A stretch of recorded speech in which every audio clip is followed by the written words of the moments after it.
21 years ago, this picture was taken.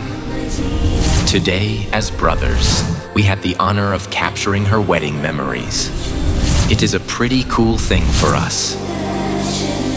ಎಲ್ಲಿಲ್ಲದ ಆನಂದ ಅಂತಲೇ ನೆರಳಂತೆ ನಿನ್ ಹಿಂದೆ ಬಂದೆ ಆ ಊರೆಯ ನೋಟದ ಸಲುವಾಗಿ ಬೇಕಂತಲೇ ಮುಂದೆ ನಿಂತೆ ಸರಸದಲ್ಲಿ ಸರಸರನೆ ಸ್ಮರಿಸಿ ಸರಿಯುತ್ತಾ ಸರಿಯನಿಸೋ ಸವಿಗನಸ ನನಗೆ ಒಪ್ಪಿಸುತ್ತೀರು ಕಣ್ಣಲ್ಲಿ ಇಡುತ್ತಾ ಮಾತಲ್ಲಿ ಸೆಳೆತಾ ಇನ್ನು ಹೇಳೋದಿದೆ ಕೇಳು ಚೆನ್ನಾಗಿದೆ ಕೊನೆಯ ಕ್ಷಣವು ನಿನ್ನೊಂದಿಗೆ